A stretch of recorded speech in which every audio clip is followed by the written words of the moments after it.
그 성경 공부 시간에 어느 분이 그런 말을 하더라고요. 이제 여러 가지 많은 말씀 가운데, 목사님, 내가 친절하게 대하겠습니다. 친절하게 인사하고 친절하게 말하고 친절하게 이렇게 대하겠습니다라는 말을 하는데, 그런 것 같아요. 보니까 우리 한번 옆분들에게 이렇게 인사하겠습니다. 친절한 마음으로, 따뜻한 마음으로, 사랑하는 마음으로 우리 옆분들 바라보시면서 반갑습니다, 주님의 이름으로 사랑합니다. 시작.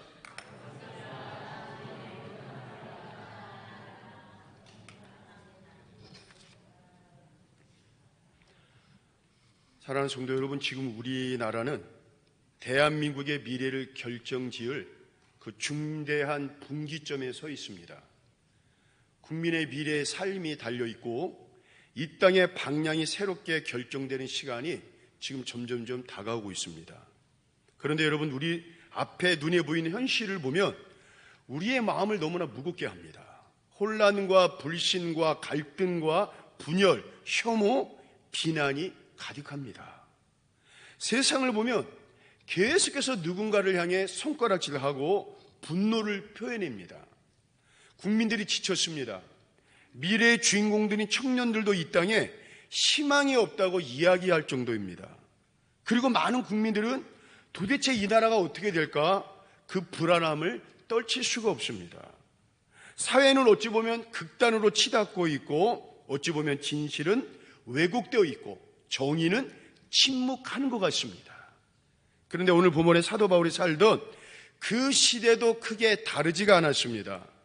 로마 제국 아래서 초대교회는 심한 박해를 받았고, 통치자들은 너무나 폭력적이고 부패했습니다. 심지어는 종교 지도들조차 타락해가지고 진리를 왜곡하고 가난하고 힘없는 백성들을 안아주고 끌어안아주기보다도 로마 제국의 방식처럼 똑같은 방법으로 폭력적으로 짓눌렀습니다. 혼란과 억압과 부패와 불의, 지금 우리 사회와 너무나 닮아 있습니다. 근데 바로 이럴 때 우리 하나님께서는 2000년 전에는 바울을 통해 디모데에게, 그리고 2000년이 지난 지금은 이 땅의 교회를 향해, 우리 성도들을 향해 이렇게 말씀하십니다. 우리 디모데전서 2장 1절 2절 한번 읽어보겠습니다. 시작. 그러므로 내가 첫째로 권하노니 간구와 기도와 도구와 감사를 하되 임금들과 높은 지위에 있는 모든 사람을 위하여 하라. 이는 우리가 모든 경건과 단정함으로 고요하고 편안한 생활을 하려 함이라. 그렇습니다. 세상과 똑같이 비난만 하고 서로 손가락질하고 그래서 분열, 혐오, 갈등이 아니라 바로 이때 우리 교회와 성도들이 가장 먼저 하나님께 무릎 꿇기를 원하고 계십니다. 하나님 앞에 이 나라와 이 민족을 올려드리는 것입니다. 하나님께서는 바로 이때 이 나라와 이 민족을 위해 우리 성도들이 기도하기를 원하고 계십니다. 여러분, 이 세상을 바꾸는 것은 정치인들의 정책이 아니라 바로 우리 성도들의 기도임을 믿습니다. 제도를 움직이는 것도 세상의 여론이 아니라, 사람의 여론이 아니라 하나님을 향한 믿음입니다. 그래서 세상이 어두워질수록, 세상이 혼란할수록 교회와 성도들은 하나님께 기도해야 됩니다. 그래서 오늘 바울은 디모데에게 이렇게 이야기합니다. 첫째로 권하노니. 여러분, 이것은 단순히 권면이 아니라 하나님의 우선순위의 명령입니다. 하나님의 우선순위의 명령이 뭡니까? 바로 여러분, 모든 사람들을 위해 기도하되, 특별히 여러분, 임금들과 높은 자, 지위에 있는 자들을 위해 기도하라고 이야기하고 있습니다. 왜 그렇습니까? 이들 정치 지도자들이 움직이는 방향이 곧 이 나라 미래 방향이기 때문에 그렇습니다. 그래서 지금 우리는 기도해야 돼요. 그래서 지금 우리는 무릎 꿇는 교회, 하나님의 얼굴을 구하는 백성만이 이 민족의 역사를 새롭게 바꿀 수가 있고, 우리가 무릎 꿇고 기도할 때 이 나라가 안정될 것이고 국민들은 편안하게 살 것이고, 무엇보다도 우리가 뽑은 지도자를 통해 하나님의 뜻이 이 땅에 이루어지는 역사가 일어날 줄로 믿습니다. 그래서 우리 첫 번째로 한번 읽어보겠습니다. 시작. 지도자들을 위한 여러분, 우리는 너무나 쉽게 지도자를 비판하고 조롱을 합니다. 어떤 후보는 믿을 수가 없어. 어떤 후보는 너무나 실망스러워. 어떤 후보는 뭐가 어떻고 여러분, 말들이 얼마나 많습니까? 이렇게 정책을 비판하고 입장을 조롱하고 태도를 흉보는 데는 익숙하지만 정작 저들을 위해 기도하는 데는 익숙하지가 않았습니다. 그래서 오늘 성경은 이렇게 이야기하는 것입니다. 임금들과 높은 지위에 있는 자들을 위해 기도하라. 바로 저들이 하나님을 두려워하는 마음을 가지게 해달라고 기도하라. 지도자들이 하나님의 뜻을 따르는 마음을 갖게 해달라고 기도하라. 지도자들의 중심에 하나님의 정의와 공의, 그리고 백성들을 사랑하는 긍휼의 마음을 갖게 해달라고 기도해라. 백성들을 가족처럼 대하는 따뜻한 친절한 마음이 흐르도록 우리는 기도해야 됩니다. 이제 우리가 해야 할 일은 정제가 아니라 중보 기도입니다.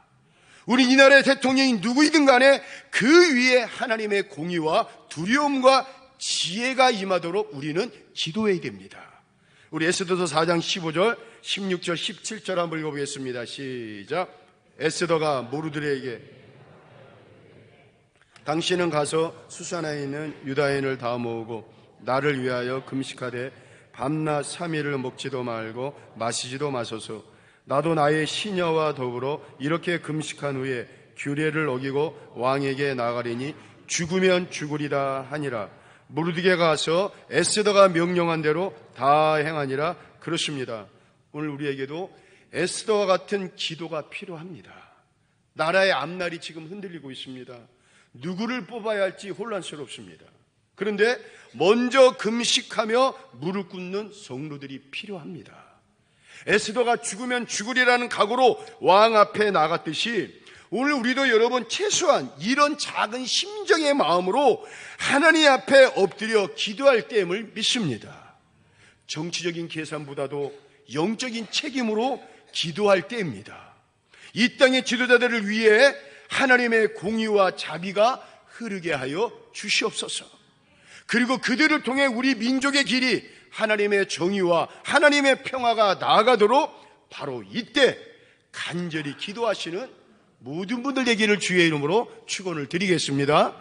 두 번째 한번 읽어보겠습니다. 시작. 나라를 위한 기도는, 여러분, 하나님은요 시대마다 위기 때마다 고비 때마다 하나님의 사람들을 부르십니다.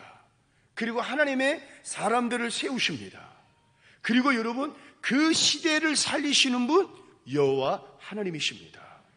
여러분, 우리는 이 세상의 시간 속에 살아가지만 이 시대를 움직이시는 분 여호와 하나님이십니다.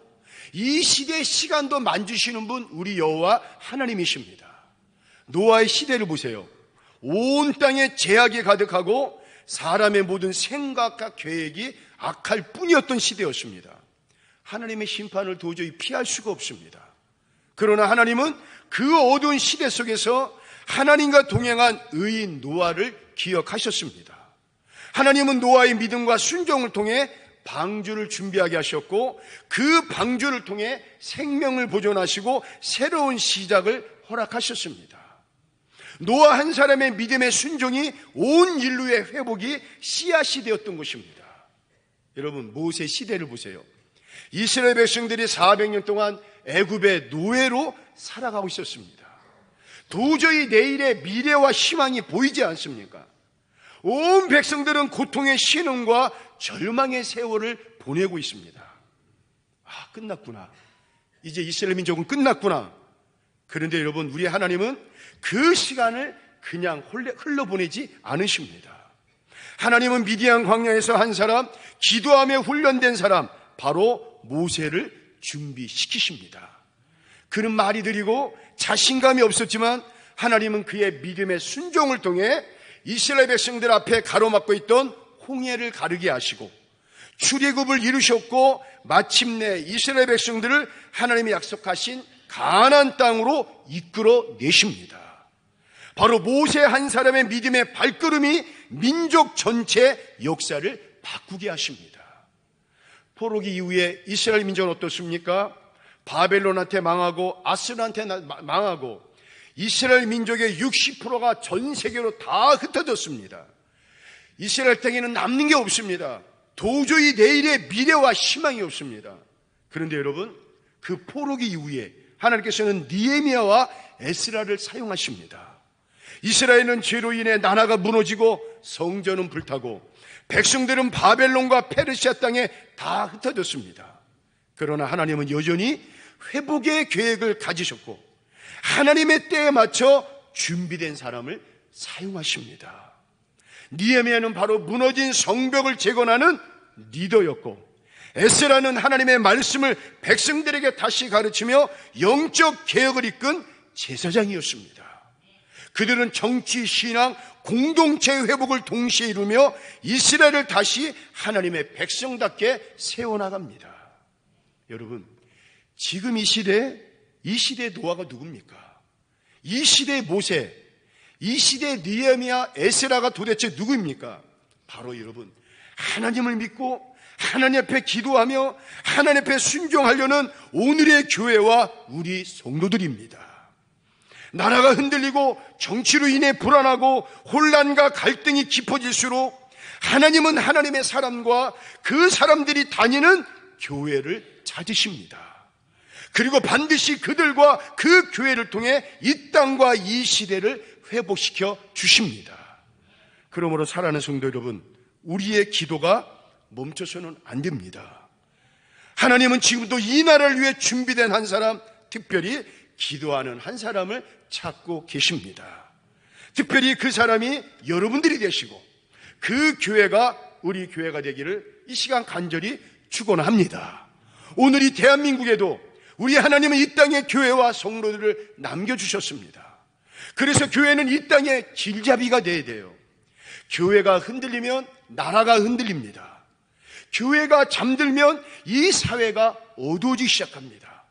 그래서 교회는 그 어떤 정치 정쟁에도 끼어드는 것이 아니라 오히려 영적 최전방에서는 영적 지도자, 영적 리더가 되어야 돼요.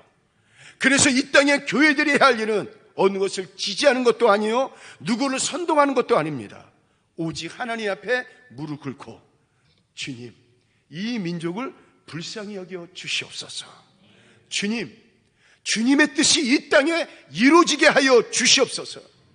여러분, 이게 바로 교회의 사명입니다. 정치의 언어가 아닌 복음의 언어로 말하고 세상의 논리가 아닌 십자가의 지혜로 판단하며 하나님의 관점에서 이 나라를 위해 우리는 이 시간 중보 기도해야 됩니다. 지금 이 땅의 가장 큰 위기는 정치도 경제도 있을 수가 있지만 바로 영적인 위기입니다. 그런데 더 큰 영적 위기는 지금이 바로 그 위기임에도 불구하고 교회와 성도들과 직분자들이 알지를 못하고 깨닫지를 못합니다. 여러분, 이게 진짜 큰 위기입니다. 아닙니다. 그 위기를 뚫는 유일한 통로는 누가 뭐래도 세상에 욕하고 세상에 비난하고 세상 사람들이 손가락 찬도 말한다 할지라도 이 위기를 뚫는 유일한 통로는 바로 교회입니다. 그리고 그 통로가 바로 성도들의 기도임을 믿습니다. 마지막으로 세 번째 한번 읽어보겠습니다. 시작. 여러분, 오늘 본문의 마지막 절 뭐라 기록하고 있습니까? 우리 디모데전서 2장 4절 한번 읽어보겠습니다. 시작. 하나님은 모든 사람이 구원을 받으며 진리를 아는 데 이르기를. 우리 하나님께서 우리를 향해 바라시는 게 있습니다. 이 나라를 향해 바라시는 것입니다. 우리가 아까 우리 첫 번째 나누었지만 이 나라의 임금들과 지도자들을 향해 바라시는 게 있습니다. 경제 회복, 여러분 정말 중요합니다. 나라가 너무나 어렵습니다. 여기저기서 힘들다는 수많은 얘기를 많이, 저도 기도 제목을 많이 받아요. 우리 교인뿐만 아니라 제가 알고 있는 분들과 통화를 해보면 목사님 너무나 어렵습니다 라고 얘기를 하는 거예요. 교회도 지금 올해 어렵다고 말을 하더라고요. 안보의 강화, 여러분 정말 중요합니다. 정치의 안정, 정말 중요하죠. 성경 말씀처럼 정치가 안정돼야 백성들이 여러분 평안하게 살 수가 있습니다. 그런데 여러분, 그 무엇보다도 진리를 아는 나라가 돼야 돼요. 거짓이 진실을 이기지 못하는 진리, 어두움이 빛을 이기지 못하는 진리, 불의가 정의를 짓밟지 못하는 진리, 가난하고 힘없는 백성들을 친절한 사랑으로 대하는 진리, 약하고 부족한 사람들도 인정받고 설 수 있는 진리. 그러나 여러분, 무엇보다도 하나님을 믿고 구원받는 진리, 이런 진리가 가득한 나라가 되도록 우리는 지금 바로 이때 기도할 때임을 믿습니다. 우리 역대하 7장 14절 한번 읽어보겠습니다. 시작. 내 이름으로 일컫는 내 백성 기도하여 내 얼굴을 찾으며 내가 하늘에서 듣고 그들의 죄를 사하고 그들의 땅을, 그렇습니다. 누군가 한 사람의 기도가 민족을 고치고 이 나라를 회복시키는 역사가 나타날 줄로 믿습니다. 기도가 이 나라를 바로 세우는 역사가 나타날 줄로 믿습니다. 그래서 기도는요, 무너진 가정을 살립니다. 기도는요, 무너진 공동체를 회복시킵니다. 하나님은 오늘도 우리 대한민국을 향한 꿈을 버리지 않으셨음을 여러분 믿으실 바라겠습니다.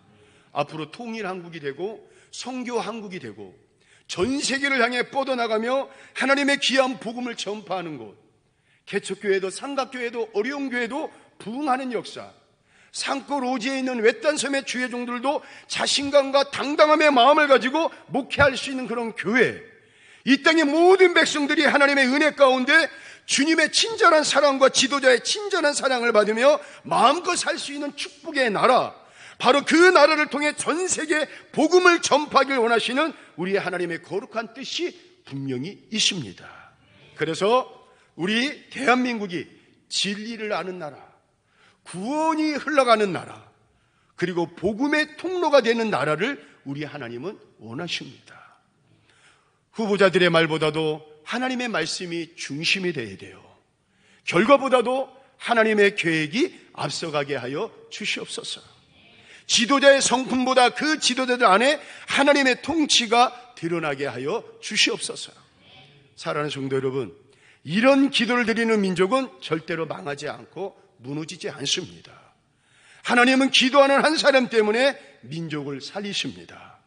기도하는 교회 하나 때문에 한 도시를, 한 나라를 회복시켜 주십니다. 결론의 말씀입니다. 오늘 이 나라를 위해 무릎을 꿇으라.